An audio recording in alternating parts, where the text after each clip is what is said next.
Very good morning, student. In costing, today we are going to start next easiest chapter. इसके पहले student हम लोगों ने costing के अंदर इन्वेंट्री स्टॉक हम लोगों ने पढ़ा, जिसको मैं स्टॉक लेजर भी बोल सकता हूं या बोलता हूं। उस चैप्टर्स के अंदर हम लोगों ने देखा कि किस तरीके से किसी भी बिजनेस ऑर्गेनाइजेशन को अपना स्टॉक मेंटेन करके रखना है, और उसमें हम लोगों ने दो मेथड पढ़ा, एक फीफो पढ़ा और एक वेटेड एवरेज पढ़ा। और ऑलरेडी सेम चैप्टर स्टूडेंट हम लोगों ने FY बीकॉम में भी किया था, TY बीकॉम में भी मोर और लेस आपको सेम चैप्टर्स मिला। उस समय भी मैं कॉस्टिंग के बारे में थोड़ा सा बताया था स्टूडेंट, अभी भी थोड़ा सा मैं कॉस्टिंग के बारे में रिपीट करके वी स्टार्ट द चैप्टर। मैंने उस समय बताया था कि कॉस्टिंग स्टूडेंट और फाइनेंस के बीच का एक मेजर डिफरेंस है। Finance just record the transaction, वो सिर्फ ट्रांजैक्शन को रिकॉर्ड कर रहा है। जो भी मूवमेंट आपके पास हो रहा है, आप कोई मशीन परचेज करके ला रहे हो, कोई इक्विपमेंट परचेज करके ला रहे हो, मटेरियल परचेज करके ला रहे हो, लेबर को पेमेंट करो, जस्ट रिकॉर्ड। वो ये नहीं बोलता है कि देखो मटेरियल यहां से नहीं यहां से परचेज करो, ये मशीन नहीं ये मशीन परचेज करना, इट्स मोर एडवाइजेबल, ये सब उसका काम नहीं है। वो फाइनेंस वाला है, उसका काम है just they record the transaction and at the end trading profit and loss और बैलेंस शीट प्रिपेयर करके आपको दे देना। कॉस्टिंग उसका अपोजिट, मैं यहां तक बोल सकता हूं कि उससे इंपॉर्टेंट रोल प्ले करता है। ये एज अ आपको बिजनेस के अंदर टाइम टू टाइम ये बताते रहता है कि किसी भी गुड्स का अगर प्राइस डिसाइड करना है, किसी भी मैन्युफैक्चरिंग प्लेस के अंदर किसी भी प्रोडक्ट का प्राइस डिसाइड करना है, तो उसका किस तरीके से आप प्राइस डिसाइड करोगे, आप प्राइस के बाद कितना प्रॉफिट चार्ज करोगे, किसी को अगर आप कोई सर्विस प्रोवाइड कर रहे हो तो क्या आप उसके लिए कोट करोगे। आज जब कभी भी अपने पॉकेट का किया हुआ एक्सपेंस हमको मालूम होता है, उसके बाद हम अपने लिए प्रॉफिट रखते हैं, तो उस बिजनेस को कभी लॉस होने वाला नहीं। किसी भी बिजनेस के अंदर आप चले जाओगे तो देखोगे कि expenses major divided into 3 parts, material, labour, overhead. किसी भी बिजनेस को एक बहुत मेजर पैसा खर्चा करना पड़ता है, बहुत बड़ा अमाउंट खर्चा करना पड़ता है मटेरियल्स के ऊपर, देन लेबर के ऊपर एंड देन ओवरहेड के ऊपर। ये तीनों चीजों को हम लोगों को इस कॉस्टिंग में डिटेल्स में पढ़ना है। मटेरियल्स भी पढ़ना है, लेबर भी पढ़ना है, ओवरहेड पढ़ना है। जो इसके पहले का चैप्टर हमने पढ़ा वो मटेरियल्स का ही पार्ट था, और आज मटेरियल्स के अंदर ही हम लोग एक सेकंड उसका पार्ट पढ़ने जा रहे हैं। किसी भी प्रोडक्ट के प्राइस को डिसाइड करने में स्टूडेंट मटेरियल कॉस्ट का काफी इंपॉर्टेंट रोल होता है, क्योंकि किसी भी बिजनेस ऑर्गेनाइजेशन को, मैन्युफैक्चरिंग को, सर्विस प्रोवाइडिंग इंस्टीट्यूट्स को बहुत बड़ा अमाउंट मटेरियल पे खर्चा करना पड़ता है। लेकिन कितनी बार हम ये भूल जाते हैं या लोग इस चीज को कंसीडर नहीं कर पाते हैं कि उस मटेरियल कॉस्ट के साथ साथ अदर एक्सपेंसेस भी उस मटेरियल कॉस्ट के साथ एसोसिएटेड है, उसके साथ ज्वाइंट है, लगा हुआ है, और उसका प्रॉपर हम वैल्यूएशन नहीं कर पाते हैं। उसके कारण हम मटेरियल का कॉस्ट भी प्रॉपर वैल्यूएट नहीं कर पाते हैं। जैसे मटेरियल्स के साथ में आप देखोगे लोडिंग है, अनलोडिंग है, ट्रांसपोर्ट है, उसके लिए इंस्पेक्शन चार्जेस है, एटसेट्रा। तो मटेरियल कॉस्टिंग के साथ साथ बाकी जो एक्सपेंसेस उसके साथ एसोसिएटेड है, उसका भी प्रॉपर वैल्यूएशन होना चाहिए।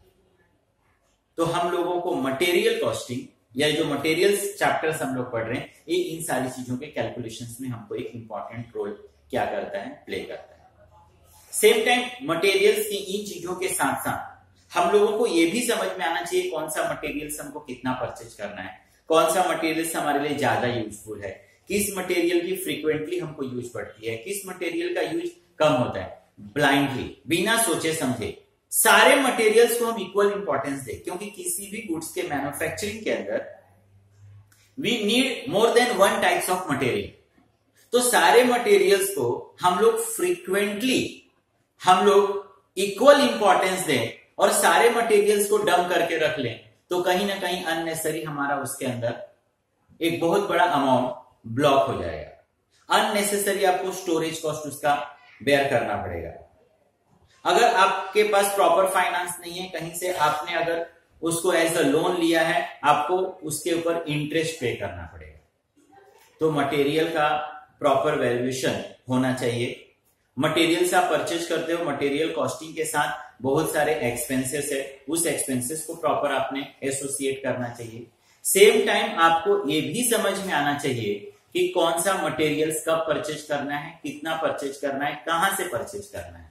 तो इन सारी चीजों को अगर आप कंसीडर करते हो, तब जाके आप मटेरियल का प्रॉपर वैल्यूएशन कर पाओगे, मटेरियल का प्रॉपर कॉस्ट डिसाइड कर पाओगे। और जब उसका कॉस्ट प्रॉपर आप डिसाइड कर पाओगे, तो ही उसके ऊपर प्रॉफिट चार्ज करना, अदर एक्सपेंसेस, या मैं बोलूं कि एट द एंड जो भी XYZ गुड्स मैन्युफैक्चर कर रहे हो या सर्विस आप प्रोवाइड कर रहे हो, उसका आप प्रॉपर कॉस्टिंग फाइंड कर पाओगे। तो इसी के अंदर स्टूडेंट हम लोगों को एक चैप्टर पढ़ना है मटेरियल कॉस्ट के अंदर, मटेरियल टर्नओवर रेशियो। काफी छोटा सा चैप्टर है, इसके अंदर तो एक ही फॉर्मूला है, लेकिन उस एक फॉर्मूले को करने के लिए हम लोगों को एक्स्ट्रा 2 और फॉर्मूले के लिए करना है। तो चैप्टर है स्टूडेंट मटेरियल टर्नओवर रेशियो। अब मैंने और काफी इजी करने के लिए तो इसका मीनिंग भी लिख दिया है, inventory turnover ratio, material turnover ratio भी बोल सकता हूं।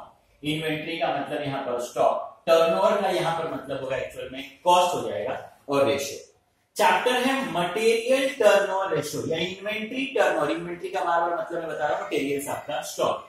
तो स्टॉक टर्नओवर रेशियो मतलब किसी भी बिजनेस के अंदर कोई स्टॉक कितनी बार टर्न होता है, कितनी बार उसकी जरूरत पड़ती है। जैसे मैंने आपको क्लियर कर दिया कि किसी भी गुड्स के प्रोडक्शन में लगने वाला मटेरियल्स इक्वली नहीं लगता है। अगर जैसे मैं बताऊं फॉर एग्जांपल, इस डस्टर को ही मैन्युफैक्चर किया होगा, ये मेजर पार्ट वुडन लगा, इसके अंदर यहां पर आप देखोगे कॉटन लगा, और इसको पेस्ट करने के लिए यहां पर एक तरह से उनको पेस्ट का गम का जरूरत पड़ा होगा, इसको उन्होंने कलर किया हुआ है। लेकिन सारी चीजों का इक्वली उनको जरूरत नहीं पड़ा होगा या सेम क्वांटिटी में जरूरत नहीं पड़ा होगा। अब जितना स्क्वायर फीट या जितना उन्होंने वुड परचेज किया, उतना ही उनको पेस्ट परचेज करना पड़े, ये जरूरी नहीं है। तो हम लोगों को ये चैप्टर्स इसी चीज के अंदर हेल्प करने वाला है। मटेरियल टर्नओवर रेशियो को पढ़ने के पीछे रीजंस क्या है? The object of inventory turnover ratio two find out. अब मैंने जैसे आपको बताया कि किसी बिजनेस के अंदर कुछ XYZ मटेरियल से जो काफी फ्रीक्वेंटली जरूरत पड़ता है, कुछ मटेरियल से जिसकी काफी कम जरूरत पड़ती है, कुछ मटेरियल से ऐसा है जिसका हम लोगों को फ्यूचर में ना के बराबर यूज है, और कुछ ऐसा मटेरियल है जिसकी अब हमको जरूरत ही नहीं है। तो ये कैलकुलेशंस आपको इसी को फाइंड करने में आपको हेल्प करेगा। ये मटेरियल्स देखो आपको काफी फ्रीक्वेंटली लगता है, तो इसका प्रॉपर आप अपने पास स्टॉक रखो, इस मटेरियल को प्रॉपर से आप अपने पास डंप करके रखो।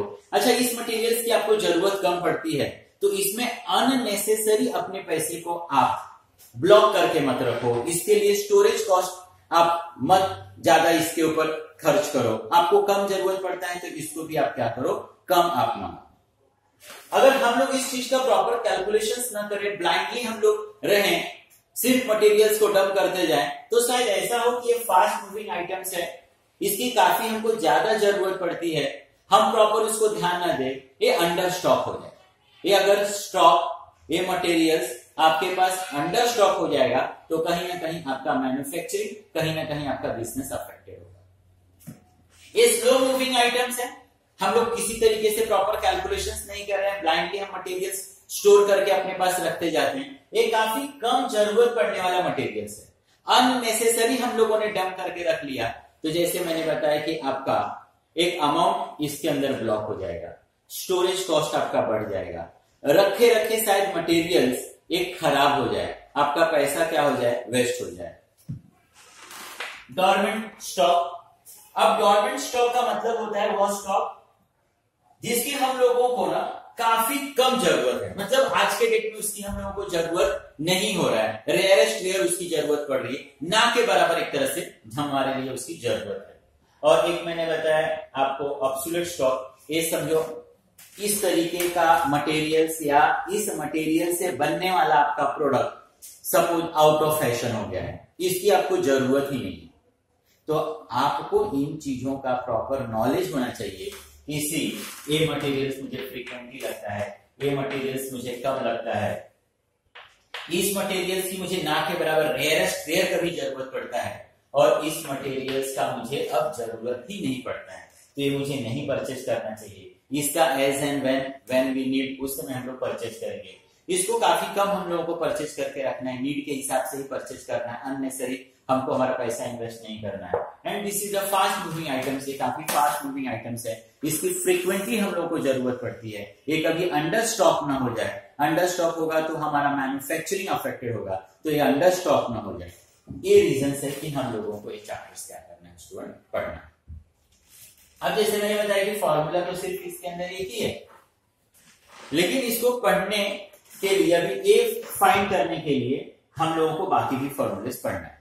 जैसे इन्वेंट्री टर्नओवर रेशियो, तो देखो क्या लिखा है, this ratio is relationship between cost of material consume and average inventory.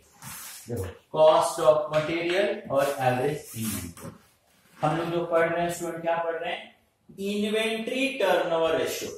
Inventory का मतलब मैंने क्या बता दिया था आपको, स्टॉक। टर्नओवर का मतलब यहां पर क्या बताया था आपको, एक तरह से कॉस्ट। मतलब स्टॉक का रिलेशन किसके साथ है स्टूडेंट, तो उसके कॉस्ट के साथ। स्टॉक का रिलेशन किसके साथ है स्टूडेंट, उसके कॉस्ट के साथ। तो वही मैंने लिखा यहां पर, cost of material consume. Cost of material consume, कितने का मटेरियल्स मैं कंज्यूम करता हूं, और यहां पर मैंने बताया कॉस्ट ऑफ एवरेज स्टॉक, मेरे पास ऑन एन एवरेज कितने का स्टॉक रहता है। अब इस फॉर्मूले को समझाने के लिए मैं इस तरीके से बोल सकता हूं कि जैसे फॉर एग्जांपल हम 1 ईयर में सपोज हम लोग 1 लाख रुपीस का मटेरियल यूज करते हैं। कोई भी हम जो बिजनेस कर रहे हैं, एक्सपायर्ड बिजनेस कर रहे हैं, उस बिजनेस के अंदर हम लोग उस गुड्स को मैन्युफैक्चर करने के लिए 1 लाख रुपीस का मटेरियल यूज करते हैं। तो मैंने देखा कि अरे चलो मैंने दिस ईयर 1 लाख रुपीस का मटेरियल यूज किया, और एट द एंड मैंने देखा कि मेरे पास 10,000 का स्टॉक अभी भी है। तो मैं 1 लाख रुपीस का मटेरियल यूज कर रहा हूं, मेरे पास 10,000 रुपीस का ऑन एन एवरेज स्टॉक अभी भी पड़ा है। मतलब एक हमारे बिजनेस की पॉलिसी क्या है कि on an average we have the stock of ₹10,000, मतलब मेरे पास 10,000 का स्टॉक हमेशा रहता है। 10,000 का स्टॉक मेरे पास हमेशा मेंटेन रहता है, और उसके साथ मैंने 1 ईयर में 1 लाख का मटेरियल यूज किया।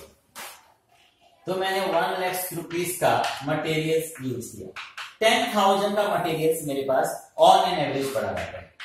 मतलब मुझे ये 10,000 का मटेरियल कितना टाइम ऑर्डर करना पड़ेगा, तो मुझे 10 टाइम मुझे ये मटेरियल्स क्या करना पड़ेगा, ऑर्डर करना पड़ेगा। उसी के साथ एक स्टूडेंट दूसरा एग्जांपल चल, एक दूसरा बिजनेसमैन है, उनको 1 ईयर में 20,000 रुपीस का मटेरियल यूज होता है। कितने रुपीस का मटेरियल यूज हुआ, 20,000 रुपीस का, और उनके पास भी ऑन एन एवरेज 10,000 का स्टॉक है। तो उनके पास भी 10,000 का स्टॉक है, तो उनको ये 10,000 का ऑर्डर कितना टाइम करना पड़ेगा, तो उनको 2 टाइम ऑर्डर करना पड़ेगा। अब इसमें मुझे कोई पूछे कि फास्ट मूविंग आइटम्स कौन सा है, स्लो मूविंग आइटम्स कौन सा है, तो ये मेरा फास्ट मूविंग आइटम्स है। मुझे 10,000 का या इस मटेरियल्स का कितनी बार ऑर्डर करना पड़ रहा है, तो 10 टाइम ऑर्डर करना पड़ रहा है। और यहां पर मुझे कितना टाइम ऑर्डर करना पड़ रहा है, तो यहां पर सिर्फ मुझे 2 टाइम ऑर्डर करना पड़ रहा है। तो किस मटेरियल्स को कितना टाइम ऑर्डर करना चाहिए, कितने डेज में ऑर्डर करना चाहिए, इसी के कैलकुलेशंस में ये चैप्टर्स आपको स्टूडेंट क्या करता है, हेल्प करता है। तो यहां पर देखो फर्स्ट फॉर्मूला था हमारा इन्वेंट्री टर्नओवर रेशियो का, कॉस्ट ऑफ मटेरियल कंज्यूम। मतलब मैंने आपको पहले ही यहां पर लिंक करने के लिए बोला इन्वेंट्री टर्नओवर रेशियो। इन्वेंट्री का मतलब स्टॉक, टर्नओवर का मतलब क्या बता दिया आपको, कॉस्ट। तो स्टॉक का रिलेशन किसके साथ है आपको, कॉस्ट के साथ। तो ये कॉस्ट ऑफ मटेरियल कंज्यूम को मैंने स्टॉक से क्या कर दिया, डिवाइड। तो हमारा फॉर्मूला है cost of material consume divide by cost of average stock. अब यहां पर एवरेज इसलिए बताया, आपके पास ओपनिंग भी होता है, क्लोजिंग भी होता है, तो उस समय आपके पास एवरेज होना चाहिए। तो यहां पर कॉस्ट ऑफ एवरेज स्टॉक, दोनों के अंदर स्टूडेंट आपको कॉस्ट चाहिए, कॉस्ट। तो ये आपका फॉर्मूला है। अब मुझे इस फॉर्मूले को करने के लिए सबसे पहले मेरे पास क्या होना चाहिए, कॉस्ट ऑफ मटेरियल कंज्यूम होना चाहिए, कि 1 ईयर में मैंने कितने का मटेरियल्स यूज किया। तो अब इसको फाइंड करने के लिए मैंने यहां पर एक फॉर्मूला लिखा, कॉस्ट ऑफ मटेरियल कंज्यूम। आप किस तरीके से मटेरियल कंज्यूम फाइंड करोगे, किसी भी बिजनेस के अंदर उसने कितने का मटेरियल्स यूज किया या हम कितने का मटेरियल्स यूज किए, ये हम कैसे फाइंड करेंगे। सपोज मेरे पास ओपनिंग ना हो और क्लोजिंग ना हो, 10,000 का मटेरियल्स मैंने लाया, इसका मतलब मेरे लिए कॉस्ट ऑफ मटेरियल्स कितना हो गया, 10,000। लेकिन आप एवरी बिजनेस के अंदर देखोगे जो ऑलरेडी एग्जिस्टिंग बिजनेस है, कि आपके बेस्ट करने के बाद भी कुछ ना कुछ मटेरियल्स आपका दिस ईयर बच जाता है, जो आप नेक्स्ट ईयर यूज करते हो, वो दिस ईयर के लिए क्लोजिंग हो जाता है, नेक्स्ट ईयर के लिए ओपनिंग हो जाता है। तो यहां लिखा मैंने ओपनिंग स्टॉक। अब यहां पर ओपनिंग स्टॉक ऑफ आपका मटेरियल्स प्लस परचेज। तो आपके पास ओपनिंग स्टॉक है प्लस आपने परचेज किया।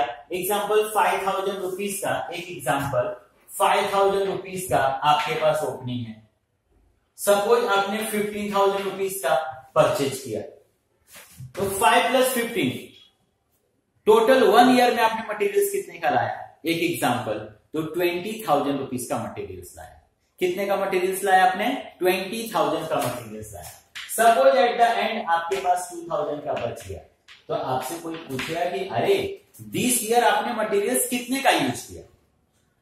हम परचेज कितने का कर रहे हैं ये हमारे लिए इंपॉर्टेंट नहीं है, दिस ईयर हम यूज कितने का कर रहे हैं, जिस ईयर में हम लोग बिजनेस कर रहे हैं उस पर्टिकुलर ईयर में कितना कॉस्ट हम उसके लिए बेयर कर रहे हैं।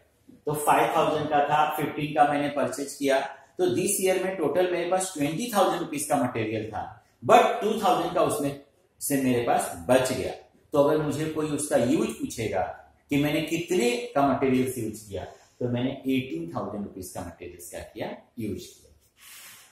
तो मैं वंस अगेन से रिपीट की, फॉर्मूला तो हमको यही पढ़ना है, हमको फाइंड करना है इन्वेंट्री टर्नओवर रेशियो, यही हमारे चैप्टर का नाम है। मैंने बता दिया इन्वेंट्री टर्नओवर, इन्वेंट्री का मतलब आपको बता दिया स्टॉक, टर्नओवर का मतलब बता दिया कॉस्ट। तो आपको क्या चाहिए, cost of material consume divide by stock. तो आपको मालूम पड़ जाएगा कि आप कितना टाइम मटेरियल्स का ऑर्डर करोगे। अब इसके लिए, इसको फाइंड करने के लिए मुझे क्या चाहिए स्टूडेंट, तो कॉस्ट ऑफ मटेरियल चाहिए। तो कॉस्ट ऑफ मटेरियल मैं कैसे फाइंड करूंगा, ओपनिंग स्टॉक, लास्ट ईयर का जो क्लोजिंग स्टॉक था this year opening, plus purchase, और क्लोजिंग मैंने क्या कर दिया, माइनस। तो मुझे मालूम पड़ा कि 18,000 रुपीज का मटेरियल्स में दिस ईयर क्या कर रहा हूं, यूज कर रहा हूं। एक एग्जाम्पल, एवरेज इन्वेंट्री, या आपको चाहिए ना एवरेज स्टॉक, इन्वेंट्री का मतलब स्टॉक। अभी अगर मेरे पास सिर्फ ओपनिंग होता तो सिर्फ उस ओपनिंग से मैं डिवाइड कर देता, सिर्फ क्लोजिंग होता तो सिर्फ क्लोजिंग से ही मैं डिवाइड कर देता, बट आपके पास 2 स्टॉक है, ओपनिंग है और क्लोजिंग है, और मुझे चाहिए क्या, उसका एवरेज। तो मेरे पास कितना स्टॉक है, 2, ओपनिंग और क्लोजिंग, और मुझे क्या चाहिए, उसका एवरेज। तो opening plus closing divide by 2, तो आपको एवरेज स्टॉक समझ में आ जाएगा। तो आपको इस फॉर्मूले से आपको कॉस्ट ऑफ मटेरियल समझ में आया, इस फॉर्मूले से आपको उसका एवरेज स्टॉक समझ में आया, और कॉस्ट ऑफ मटेरियल को आपने एवरेज स्टॉक से डिवाइड किया, आपको आपका आंसर समझ में आया कि कितना टाइम आपको ऑर्डर करना पड़ रहा है, कितना टाइम्स मटेरियल्स आपको क्या करना पड़ रहा है, मंगाना पड़ रहा है। जैसे मैंने यहां पे एग्जांपल से आपको बताया था कि 1 लाख रुपीस का मटेरियल्स मुझे 1 ईयर में लगा, 10,000 रुपीस का मेरे पास स्टॉक है, तो मुझे कितना टाइम ऑर्डर करना पड़ रहा है, तो 1 लाख डिवाइड बाय 10, मुझे कितना टाइम ऑर्डर करना पड़ेगा, 10,000, कितनी बार ऑर्डर करना पड़ेगा, 10 टाइम ऑर्डर करना पड़ेगा। तो ये आपका एवरेज। लास्ट में है इन्वेंट्री टर्नओवर। अब ये जो हम लोग ने फाइंड किया था वो टाइम में फाइंड किया था, ये जो हम लोग फाइंड कर रहे हैं सेम चीज को डेज में फाइंड कर रहे हैं। मतलब जैसे यहां पर मुझे मालूम पड़ा कि 10 टाइम मुझे मंगाना है, तो मुझे कितने दिन के बाद ऑर्डर करना पड़ेगा। जैसे इसी एग्जांपल को अगर मैं कैरी करूं, तो जैसे मैंने आपको बताया था कि 1 लाख रुपीस का मटेरियल, एवरेज स्टॉक कितना था, 10,000, तो 10 टाइम आया कि मुझे 10 टाइम मटेरियल से मंगाना पड़ेगा। वो टाइम मालूम पड़ा, अब उसी का मैं डेज फाइंड कर रहा हूं। अब डेज फाइंड कर रहा है, ऑन एन एवरेज 1 ईयर में कितने डेज होते हैं? 365 डेज होते हैं। और मैं कितनी बार ऑर्डर करने वाला हूं स्टूडेंट? 10 टाइम ऑर्डर करने वाला हूं, 10 टाइम। 1 ईयर में डेज कितने होते हैं? 365। मैं कितने दिन के बाद कितना टाइम ऑर्डर करने वाला हूं? 10 टाइम ऑर्डर करने वाला हूं। इस फॉर्मूले से क्या फाइंड करने जा रहा हूं? डेज। वहां टाइम मालूम पड़ा, यहां पे डेज मालूम पड़ रहा है कि एवरी इतने दिन के बाद मैं सामने वाले को ऑर्डर करूंगा। तो ये हो जाएगा 36.5 डेज।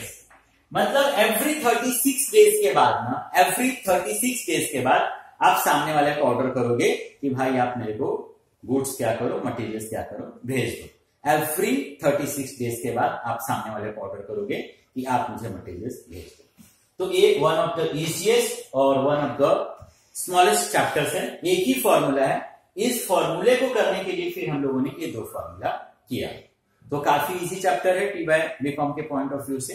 तो इस चैप्टर को भी आप कॉन्सेंट्रेट करना और कोशिश करना, ट्राई योर बेस्ट कि आपको इसमें आउट ऑफ मार्क्स मिलना चाहिए।